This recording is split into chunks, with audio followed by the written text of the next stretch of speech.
Morning, I hope everyone's well. Today is my first day moving these mobile chicken coops on my own.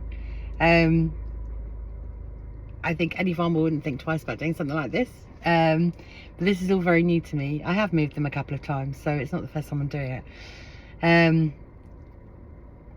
But I've had a few problems with them, as much as I have a large steel pole that goes through some feeder nuts, belts and collars, let's call them collars. And what's happened is, where the collars are in the long grass, they've got a bit rusty. So sorry, I've got my support dog with me. Yeah, I've got to push the pole through the holes, but the holes are a bit rusty, so I haven't got any WD-40, which is annoying. So I've picked up some gear oil, because I always have random classic car stuff, although I don't even have a classic car anymore, but I've got lots of stuff like that. So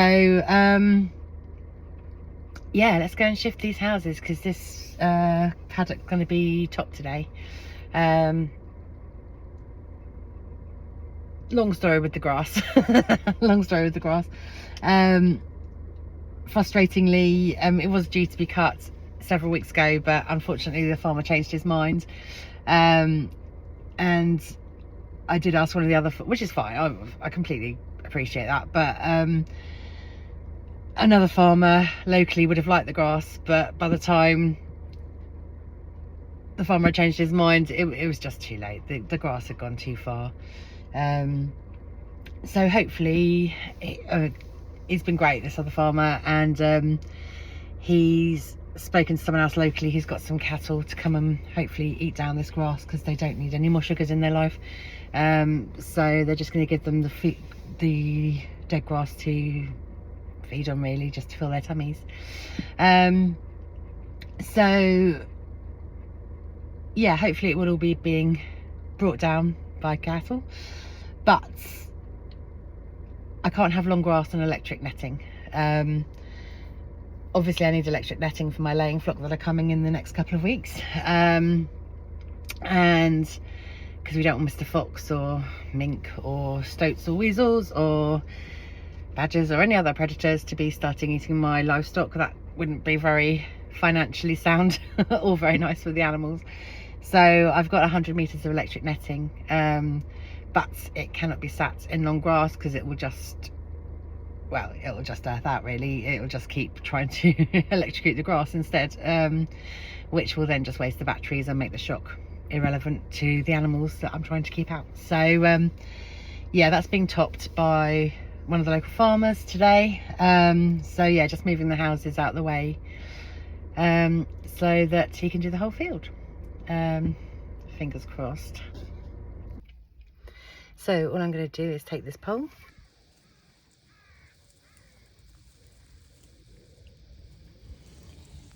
put some gear oil and a bit of kitchen roll, and cover it in oil. There will be an easier way to do this, I just don't know what it is. And then I also take the gear oil and put it in these collars. They're not very easy to see in the long grass, but there's 3 of these across 3 skids that the poultry housing sits in. And then, to continue my high-tech solutions to these problems, I just kick the hell out of the pole until it goes through.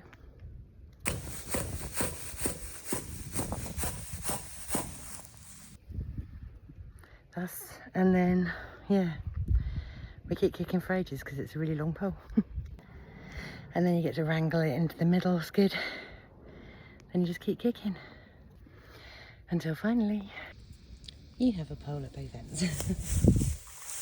This is not 6:30 AM job, I have to be honest. Right. So now I just need to reverse the car back up to the house, attach the tow rope, put on the clips to stop that slipping off, and then we're ready to go. I don't have a tow hitch, so I just have a hook and eye. There is no high-tech system involved, it's just a usual car tow rope. And then I just clip these. I don't clip them, I just put these on the pole.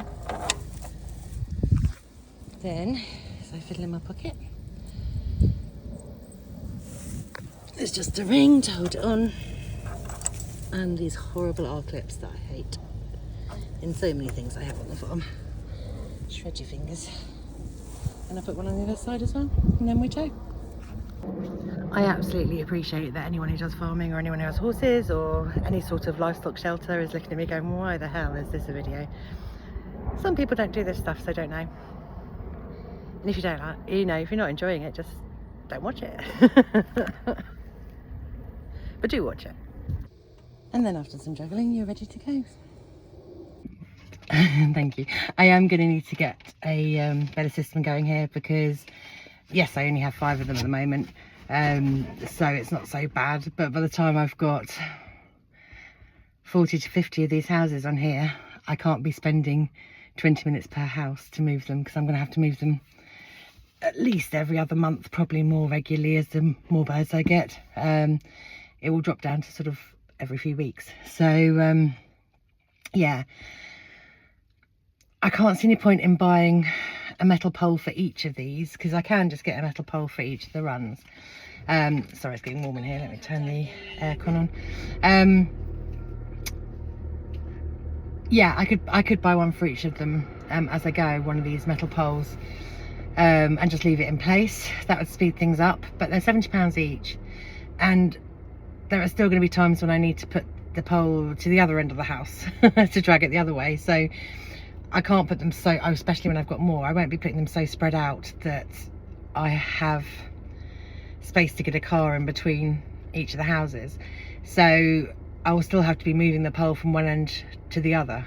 I'm certainly not buying a pole for each end, because that'll be £140 per run times 40 or 50. So that's a hell of a lot of money to spend on metal bars. So yeah, I think WD-40 will make it easier because I can just spray it rather than having to use paper towels and stuff. I have got like a rubber mallet, which might be easier than kicking the bar in. But equally then I think I'll need a piece of wood as well, because I don't want to, it'll just break the mallet in the end or just tear up the rubber, because it's got a sharp end on the pole. Yeah, I don't know. This is one that I need to think about for a bit. My brain's a bit full currently, just trying to get everything sorted. So yeah, let's drag this house. 2 more to go. And we're off. Actually, yeah, we're off. And sometime later, here we are.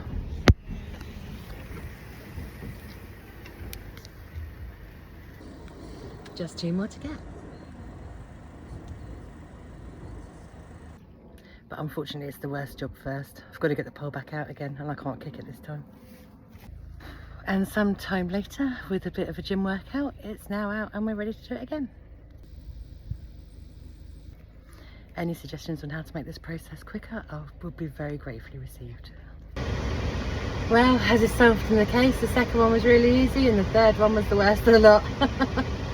I'm absolutely boiling. I've got my leg day in anyway. Yeah, go drag this across the field and then I'm done for this, and then I've got to go and sort out the chickens before their coops open in 10 minutes. One problem with not having a tow hitch is my towing hook is offset, so it's very much on the driver's side of the car, which means that the chicken coops are offset as well when I'm towing them. So I have quite a lot sticking out this side, and you can't see it, but none at all sticking out that side. So going through the single gate, I very much have to line up as far over here as I can. But obviously, until I've driven through and driven forward a bit, I can't see where I am with this coop. So yeah, a bit of guesswork and a bit of a prayer really. So yeah, there is space, but it's fairly cosy on both sides. And I should be parking this one much further away from the others so that I can not take the bar out, because that was just a nightmare. I don't know why it was so difficult. I think one of the collars on the end was not quite in properly, so that was shifting with the pole as I was trying to bash that in. So yeah, have to have a look at that. But yeah, that in pole and being taken out now. So yeah, just parking far enough away that I can just hitch up to it again later once the field's been topped, and take them all back in again. Take care guys, have a good day. And there we go. I do think realistically, with the time factor, it probably is unfortunately going to be the best solution to buy 2 poles for each of these, which adds 140 quid onto each coop, which are already expensive coops. They're already well over 3 grand a piece. But just the amount of time and work it takes to get these poles in and out, yeah, and I don't think it can be 1 per coop, because you obviously have to pull from both ends, so I think it really is going to have to be 2. I don't know, I'll have a think about parking, maybe get 1 for each and see if I can work it out so that I can... No, they're going to rust into place. Yeah, don't know, need to have more thinking time. But in the scheme of things, I think a job that could have taken me 15-20 minutes if I didn't have to pull the bar in and out took me best part of an hour, and that's only moving 3 coops. When I've got more than 10 times that amount, it's going to take me a couple of days to move all the coops, and that's just not practical. So yeah, time to have a think about that, I think. See if I can do a deal, maybe buying some money. See if there's a different option. I mean, there's not going to be a cheaper option than steel bar because they're heavy. So yeah, don't know. All right, take care again, bye.